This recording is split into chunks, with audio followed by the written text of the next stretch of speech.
Welcome to జనం కోసం journalism news. ఈ రోజు శుక్రవారం భూపాలపల్లి నియోజకవర్గ పరిధిలోని భూపాలపల్లి మున్సిపాలిటీ పరిధిలోని సుభాష్ కాలనీలో గల రామాలయంలో మరియు సింగరేణి క్వార్టర్ 1000లో జరిగిన శ్రీరాముల కళ్యాణ మహోత్సవం సందర్భంగా భూపాలపల్లి శాసనసభ్యులు శ్రీ గండ్రా సత్యనారాయణరావు గారు పట్టు వస్త్రాలు సమర్పించారు.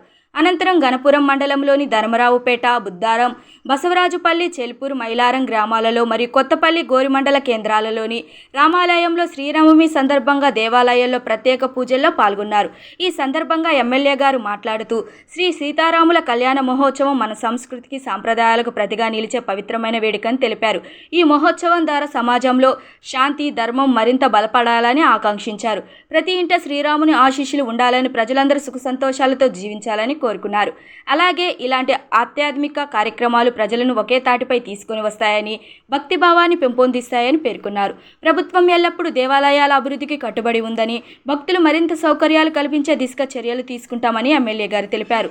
స్వామివారి ఆశీస్సులతో నియోజకవర్గ ప్రజలందరూ సుఖ సంతోషాలతో ఉండాలని, పాడి పంటలు సమృద్ధిగా పండాలని ఆకాంక్షించారు.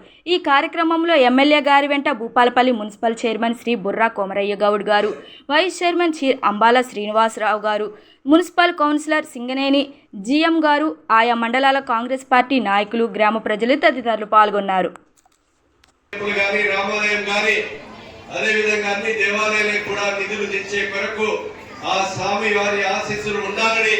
ఈ నియోజకవర్గ అభివృద్ధి పథంలో ముందుకు నడిపే కొరకు స్వామివారి ఆశీస్సులతో పాటు నియోజకవర్గ ప్రజల ఆశీస్సులు కూడా ఉండాలని మీకు ఈ సందర్భంగా తెలియజేస్తూ ఈ కార్యక్రమంలో పాల్గొన్నటువంటి సింగరేణి జిఎం గారి దంపతులకు కానీ, మున్సిపల్ చైర్మన్ గారికి కానీ, వైస్ చైర్మన్ కు, కౌన్సిలర్లకు, ఈ యొక్క కళ్యాణ మహోత్సవంలో పాల్గొన్నటువంటి దంపతులందరికీ ప్రతి ఒక్కరికి కూడా హృదయపూర్వకంగా, పత్రికా మీడియా సోదరులకు కూడా పేరు పేరున హృదయపూర్వక శ్రీరామ నవమి శుభాకాంక్షలు